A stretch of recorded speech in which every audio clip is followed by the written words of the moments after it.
So I've ranked all the acting Oscar wins of the 2010s. Now it's time for Best Cinematography. Hi, it's Brian. Welcome to the awards contender. I'm really excited to talk about cinematography today, the 10 films that won Best Cinematography of the 2010s.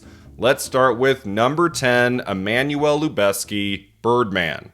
You're doing this because you're scared to death, like the rest of us, that you don't matter. And you know what? You're right. You don't. So to be honest, this was the hardest ranking video I have made to date. Looking over the 10 wins for cinematography, I was like, they're all great. Like, all of these are fantastic. There is not one dud in the bunch. And it was kind of tricky to rank these. At the bottom, we have Birdman, which is a movie I very much liked. The cinematography that makes that film look like one long take is very impressive, very cool. But if I had to pick my least favorite in this list, it is Birdman in a way, because you can kind of look at that cinematography as a feature-length long gimmick. And I think another movie from this decade that does a similar thing did it better. So that's why I have Birdman right here at the bottom. But like, I'd still give this cinematography like an 8.5 out of 10.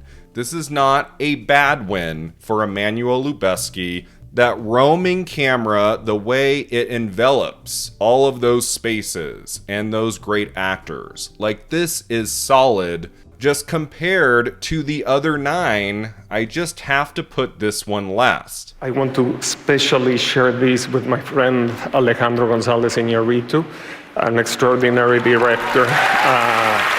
Number 9, Robert Richardson, Hugo.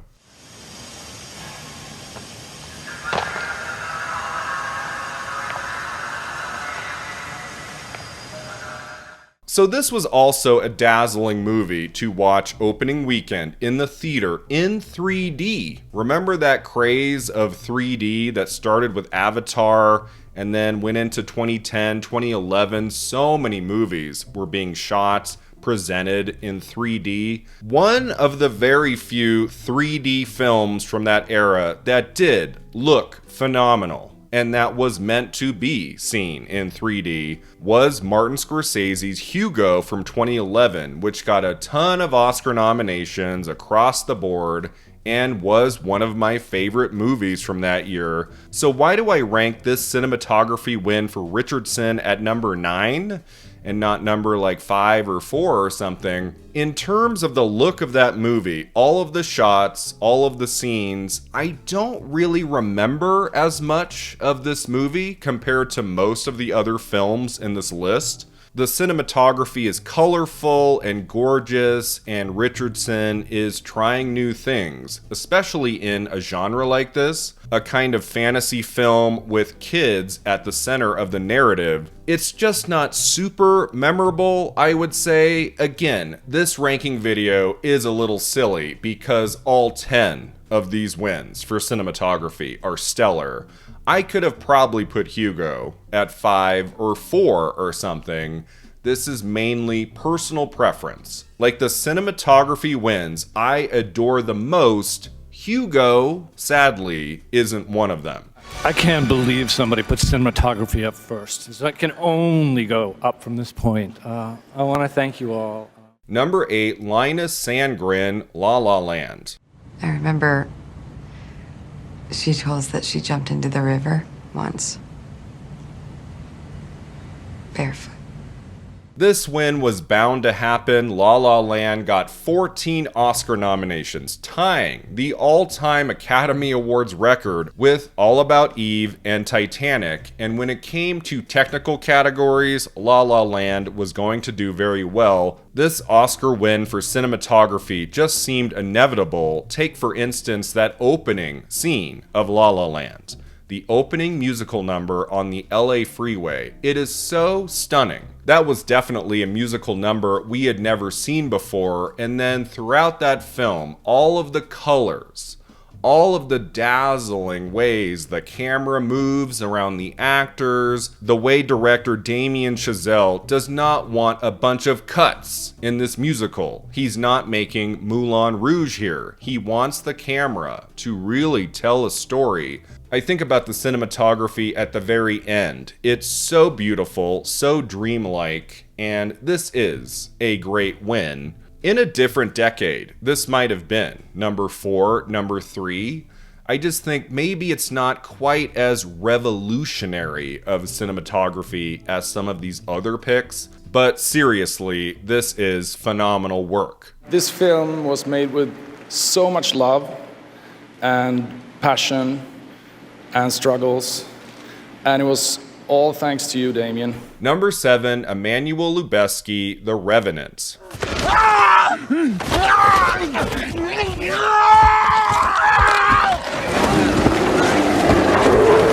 So here we have Lubeski again. You might think I hate the guy or something, putting 2 of his wins for cinematography in the bottom 5 of this top 10 list, and that's not the case at all. We will get to one more of his wins that I really love later in the video. His Academy Awards victory in cinematography for The Revenant marked his 3rd win in this category 3 years in a row. That shows you how gifted he is, how he constantly takes chances, and honestly, how he got very lucky in terms of timing and working with the right directors, Alfonso Cuarón, Alejandro G. Inarritu. All 3 of these films were nominated for Best Picture. They all won Best Director, right? So he got in with the right people, the right stories at the right time. And The Revenant is another solid win in this category. The camera work in that movie is incredible. How there aren't a lot of cuts, like I just talked about with La La Land, and kind of like when you think back to Birdman, when you think about Gravity. I do think something that really makes Lubeski's cinematography stand out is that after a while, you do notice the camera work in that we're not getting 1,000 cuts. Like, we're really watching these amazing moments, these long action sequences play out, often in one shot.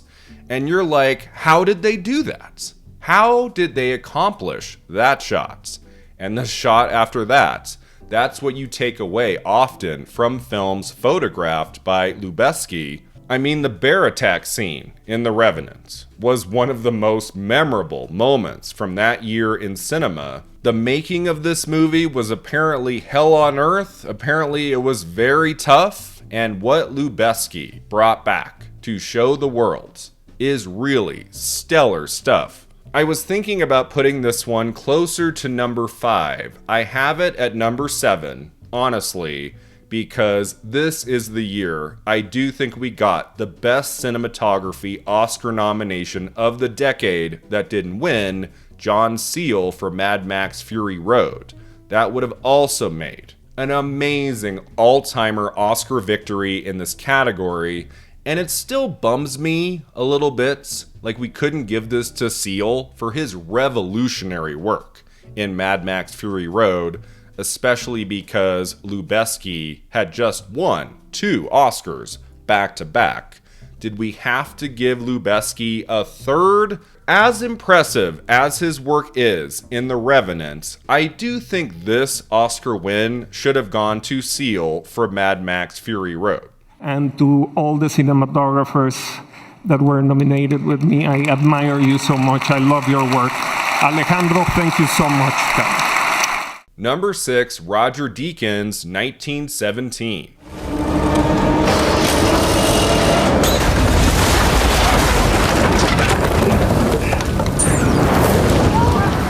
So don't come at me. Don't come at me. I feel like I'm gonna get attacked for some of these rankings. Like, how dare you put Roger Deakins below number 3?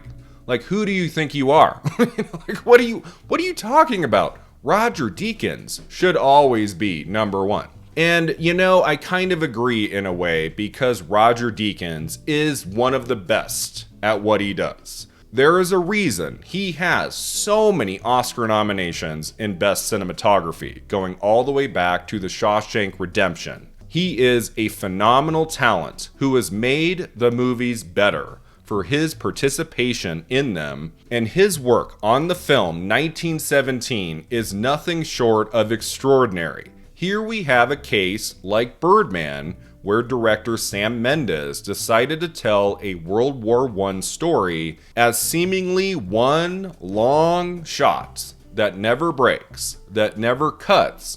I do think this gimmick, if you want to call it a gimmick, is used better in 1917 than it's used in Birdman. You don't notice it as much in 1917. You really do get caught up in the narrative, all of the suspense, the action scenes, the dialogue, and you're able to turn off your brain in a way and forget the fact that you're watching what looks to be one long shot for 2 hours. I do think in the case of 1917, this gimmick does better serve the story overall than it does in Birdman. You get completely immersed in the narrative. You get so caught up in the lives of those two young soldiers, and in those moments of terror, in those moments where you think they're going to die, those long camera shots just sweep you up. Watching this film in a crowded theater opening weekend was a thrilling experience.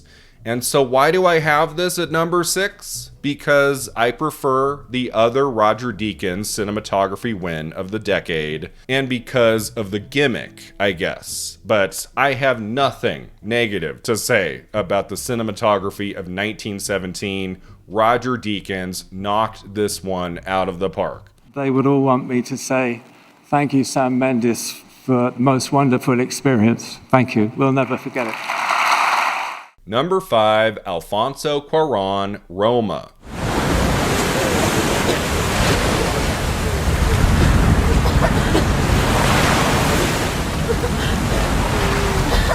Now, it's interesting that Alfonso Cuarón does the cinematography himself for 2018's Roma. It was a very personal story to him. He, of course, also directed the movie, won an Oscar for directing.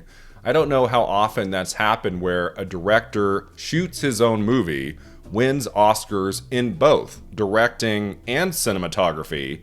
That might be the only time. But wow, just frickin' wow. You would think Cuarón had been shooting his own movies from the beginning. He has such a way with the camera. Like how he's been known for in a lot of his other movies, we get lots of long shots. Sometimes the camera is moving, pushing in. Sometimes it stays pretty locked off, and we're just seeing what's happening. The black and white photography is so luscious from beginning to end. There's such a crucial, amazing sense of time and place in Roma, and so many memorable moments. That scene on the beach, that scene where she gives birth. Like, I have not forgotten that scene in all the years since I watched Roma. It's a very intimate story, but the cinematography at times brings on this sense of scope to the proceedings. The cinematography of Roma is exquisite work. I'm so happy it won the Oscar. To create a single frame of film, as you well know, requires the work of a lot of people, very hard work. So I want to thank Yalitza Aparicio and Marina Tavira before anybody else. Number 4, Claudio Miranda, Life of Pi.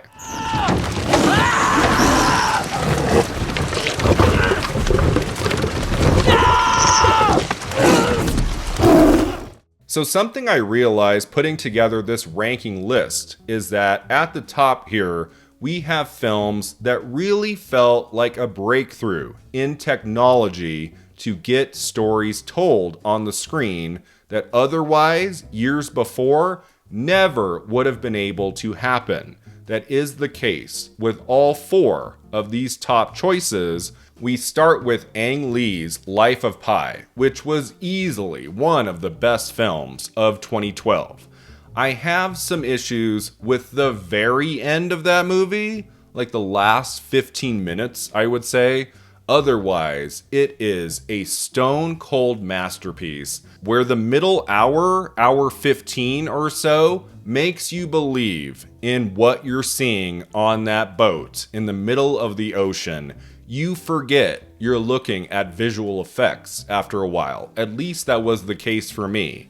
And that moment near the end of Life of Pi, where you think they're going to die, all of those waves are crashing against the boats, and Richard Parker, the tiger, rests his head on Pi. I have seen this movie 3 times. I am gone in that moment. I cry so hard because we've been fearful of the tiger for a while. And then they are bonded together in this insane moment. I suppose you could argue the real showcase of Life of Pi is the visual effects, not the cinematography necessarily, but I've always felt those two things go hand in hand. If one of those elements isn't doing their jobs right, then the other element completely crumbles, and I do think in Life of Pi, the cinematography and the visual effects come together in such a remarkable way, and I'm happy both cinematography and visual effects for Life of Pi were recognized at the Oscars. Oh, gee, wow. This movie was quite a beast to make. Number 3, Roger Deakins' Blade Runner 2049. Sometimes to love someone, you gotta be a stranger. Now, this 2017 sequel to Blade Runner is a visionary feast. Like, the amount of time and energy that went into the look of this movie, all of the different specific images bringing this world to life, there is not a moment, a scene, where you're not dazzled by the cinematography, and this one had to be near the top because after decades and countless Oscar nominations, Roger Deakins finally won his gold trophy. We all knew it was coming. I didn't think the Academy would allow him to keep losing forever and ever. This moment had to happen at some point, and I do think Blade Runner 2049 was the right movie for him to finally be victorious at the Academy Awards, because it is just undeniable work. The colors in that movie, the startling creative images that don't just replicate things we'd already seen in 1982's Blade Runner. This sequel was entirely its own thing, and Roger Deakins, working with director Denis Villeneuve, was able to create magic. I love the cinematography of Blade Runner 2049, and I love that Roger Deakins finally won the gold trophy. You know, I really love my job. I've been doing it a long time, as you can see. But, you know, one of the reasons I really love it is the people I work with, both in front of the camera and behind the camera. Number 2, Wally Pfister, Inception.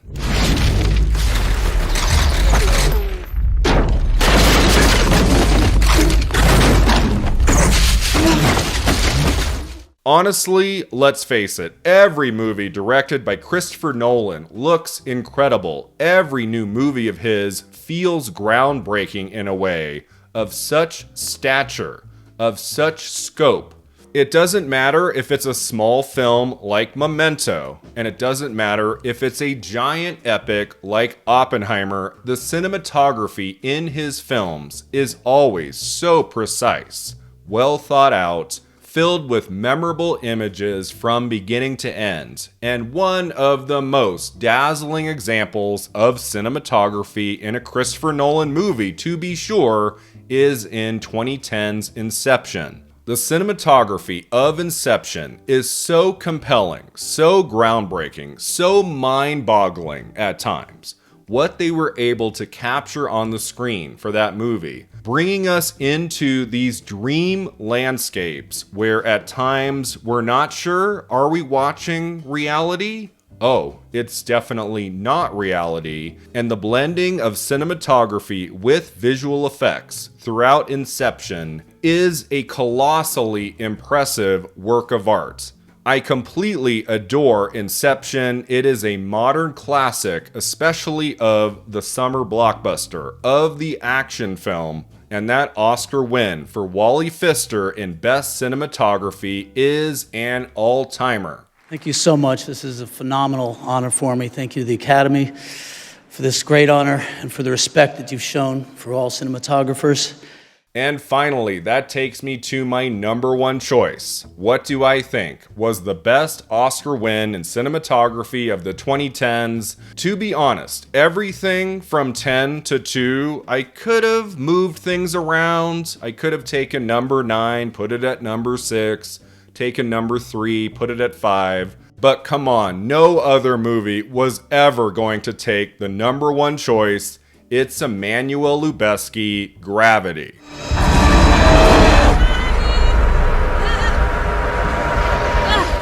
This movie, to this day, takes my breath away. It was one of my most anticipated films ever.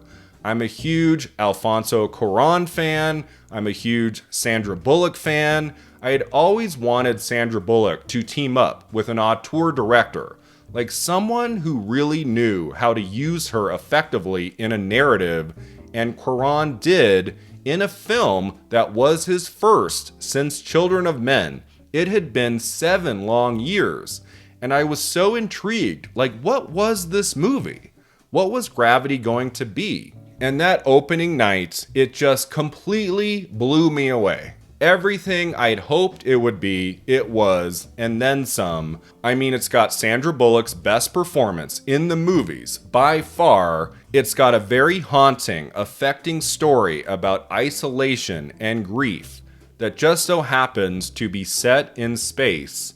I just love everything about this movie. I love the short running time. It doesn't overstay its welcome. I love the score. I love the ending. For me, everything works in Gravity. It was my choice for the best film of 2013. And when I bumped into Alfonso Cuarón in person at the Telluride Film Festival, I told him Gravity. Gravity is one of my favorite movies, and he was very appreciative. This movie took him forever to make, something like 4.5 to 5 years, and a big chunk of that was just figuring out how to turn his screenplay into a movie.